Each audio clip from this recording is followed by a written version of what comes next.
Milhões de pessoas sofrem por más políticas públicas. No Brasil, uma pessoa é considerada pobre se sua renda mensal é inferior a meio salário mínimo, segundo o Instituto Brasileiro de Geografia e Estatística, IBGE. Isso atinge cerca de 30 milhões de pessoas, pelo menos aqui no Brasil.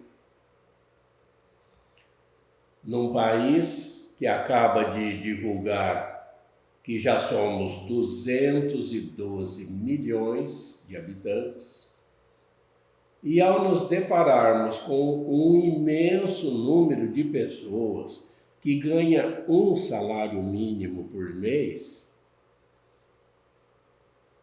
considerar que apenas aqueles 30 milhões que ganham menos do que meio salário são pobres é discutível.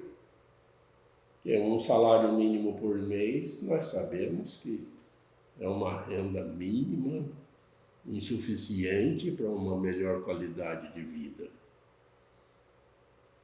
E ainda os que nem recebem meio salário mínimo por mês, esses se encontram na indignidade de uma vida miserável. O IBGE já divulgou também os últimos números de brasileiros que têm grave insegurança alimentar. Isso é eufemismo, viu? Eufemismo é um jeito de mascarar um pouco uma realidade pior, né? Grave insegurança alimentar significa gente que passa fome. No ano passado, 2023, vejam aí, 27,6% dos domicílios brasileiros estavam em situação de insegurança alimentar, ou seja, passando fome, o que corresponde a 21,6 milhões de domicílios. A classificação da insegurança alimentar foi a seguinte: 18,12%, 14,3 milhões de insegurança alimentar leve, 5,3%, 4,2 milhões de insegurança alimentar moderada, são números do IBGE, 4,1%, 3,2 milhões de pessoas de insegurança alimentar grave, caracterizada pela redução quantitativa de alimentos, inclusive entre as crianças, o que resulta em uma ruptura nos padrões de alimentação. Sem falar as inúmeras pessoas que nem constam aí, de que não tem uma alimentação adequada, com os nutrientes necessários, se alimentam mal, com alimentos que não atingem, né, aquilo que os nutricionistas garantem que seja, e de fato são, uma alimentação saudável. E dar uma olhadinha nesses números que mostramos aí do IBGE apenas mostra o que vemos na realidade urbana também, a não ser que propositadamente nos façamos de cegos ou alienados. Olha a situação dos milhões de brasileiros, trabalhadores no nosso país. O transporte público, em horríveis condições, ônibus, trens nas metrópoles, metrôs superlotados. Insegurança pública com bandidos, mesmo à luz do dia, assaltando idosos, todas as pessoas, e incautos ao vivo, e hoje em dia pela internet. Atualmente, as filas de espera para atendimento à saúde Não são mais nas calçadas, porque isso o governo deu um jeito de tirar, né? Porque é muito feio. Hoje as filas são virtuais. As pessoas esperam meses, né? Aguardando algum recado, alguma informação online.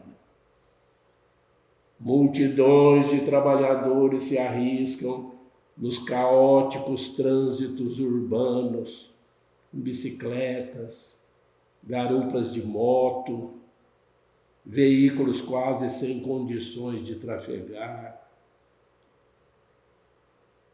E a educação?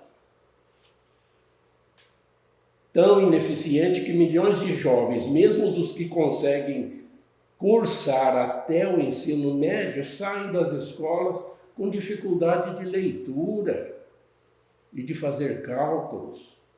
E olha, assim por diante, que a lista de problemas causados por más políticas públicas é grande demais.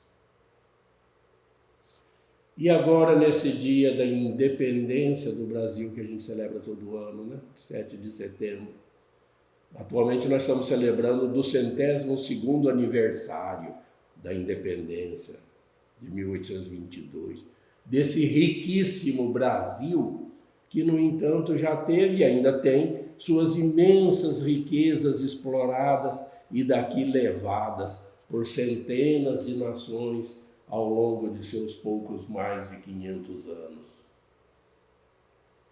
E ainda há muita riqueza aqui, suficiente, sim, para elevar todos os seus esforçados habitantes a uma qualidade de vida invejável. Mas, no entanto, sofrem com abusivas taxas de impostos, consideradas uma das mais altas de todo o mundo, e esses recursos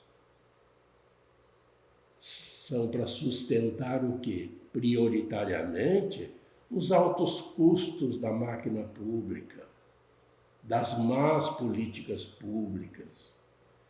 São geridas mais por seus administradores do que para o bem comum. É por isso que a igreja tem há vários anos, pelo menos ela tem essa missão de denunciar ao grito dos excluídos, o grito desses excluídos que nós acabamos aqui de reportar. Porque, lamentavelmente, nós temos apenas que perguntar: será que nós temos mesmo que comemorar nesses aniversários de independência todos os anos? Porque essa situação não muda. Pense nisso.